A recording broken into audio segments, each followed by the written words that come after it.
Hello, I'm Karren Massie with the California High-Speed Rail Authority, and today we're going to be talking to Dave Shpak, an environmental planner and a managing director with WSP, who is the authority's rail delivery partner.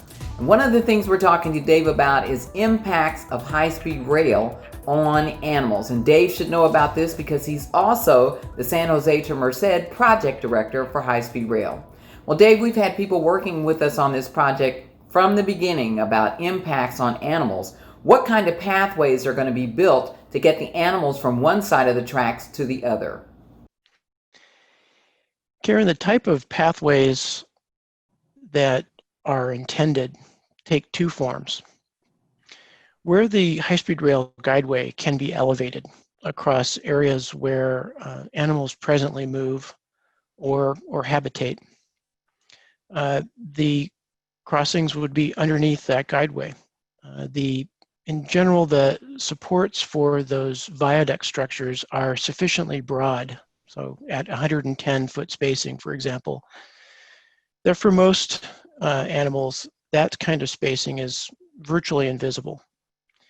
In many cases, too, the height of the guideway, in excess of 10, 15, 20 or more feet, also allows pretty easy access and movement for most animals.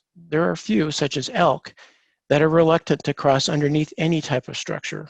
In those cases, we're looking for opportunities to maintain height over the ground surface. However, in most cases where the guideway would be on the ground or on an embankment, the project presently proposes the use of undercrossings, which would take the form of culverts running the range from 3 by 10 to as large as 40 by 15 feet tall, or even as high as 30 feet tall. The range of sizes is intended to accommodate the preferences, if you will, of a broad range of animal species, from very small amphibians that feel comfortable in a relatively small opening to much larger animals such as bobcat, mountain lion, deer, and potentially elk that require a substantial opening in order for them to willingly traverse an undercrossing. Thanks so much, Dave. If you want more information, be sure to follow us on all of our social media platforms.